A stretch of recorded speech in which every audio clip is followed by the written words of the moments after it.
शिक्षा में सार्वजनिक निजी भागीदारी के दोष। पीपीपी के अनेक लाभों पर चर्चा करने का अर्थ हम यह कदापि नहीं कह सकते कि पीपीपी पूर्ण रूप से दोषविहीन प्रक्रिया है। पीपीपी की भी अपनी कुछ सीमाएं हैं। शिक्षा को व्यवसाय नहीं माना जा सकता, लेकिन निजी संगठनों की स्थापना का मुख्य और प्रारंभिक उद्देश्य लाभ प्राप्त करना होता है और अत्यधिक लाभ प्राप्त करने के लिए निजी संगठन द्वारा शिक्षा के आदर्श और नैतिक मूल्यों को ताक पर रख दिया जाता है। और शिक्षा में पीपीपी मॉडल अपनाने से कुछ दोष भी उत्पन्न हो रहे हैं, जिन पर हम विचार किया जाना आवश्यक है। जो दोष हैं ये निम्न हैं। पहला, शिक्षा का निजीकरण, निम्न आय वर्गों पर आर्थिक बोझ, निजी संगठनों के चुनाव में भ्रष्टाचार, भाई भतीजावाद,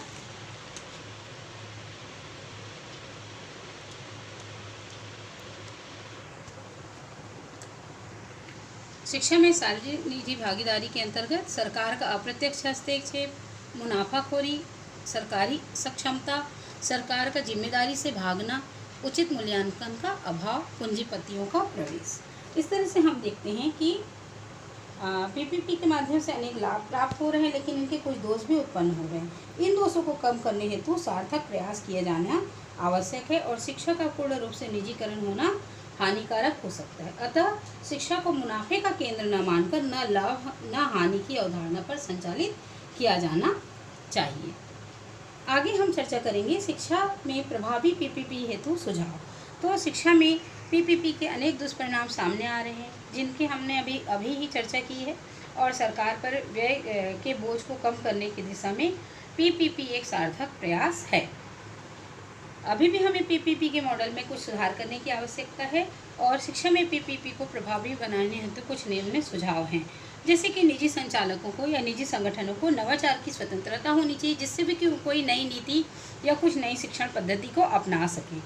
सरकार को प्रति छात्र के आधार पर निजी संचालकों को क्षतिपूर्ति भी प्रदान किया जाना चाहिए। निजी संचालकों के चयन में पूर्ण पारदर्शिता होनी चाहिए। जैसे कि नेक्स्ट है उच्च जवाबदेहता, मानकों एवं सुपरिभाषित मूल्यांकन प्रणाली का प्रयोग भी यहाँ पर किया जाना चाहिए। गैर निष्पादन वाले सरकारी संचालकों के निलंबन एवं हस्तक्षेप की सुस्पष्ट नीतियाँ होनी चाहिए। सरकारी एजेंसियों के द्वारा भाई भतीजावाद से बचना चाहिए। योग्य निजी संगठन के चुनाव हेतु प्रभावी नीति का निर्धारण भी किया जाना चाहिए और शिक्षा प्रणाली के प्रभावी संचालन हेतु कठोर मापदंडों का भी निर्धारण सरकार को किया जाना चाहिए और सरकार को पूर्ण रूप से निजीकरण से बचना चाहिए और सरकार को न लाभ न हानि की अवधारणा पर शिक्षा में पीपीपी को कार्य करवाना चाहिए। उक्त सुझावों को देखने के बाद में हम आते हैं निष्कर्ष पर या उपसंहार देखते हैं। जैसे शिक्षा में पीपीपी की अवधारणा को प्रभावी बनाया जा सकता है। सरकार के द्वारा सभी नागरिकों को शिक्षा की व्यवस्था करना एक महत्वपूर्ण दायित्व है और शिक्षा के अधिकार को प्राप्त करने का तात्पर्य यह नहीं है कि सभी को शिक्षा प्राप्त करने हेतु विद्यालय उपलब्ध हों, बल्कि शिक्षा के अधिकार से तात्पर्य यह है कि अमीर एवं गरीब व्यक्तियों को एक समान, सस्ती और गुणवत्ता युक्त शिक्षा प्राप्त हो सके।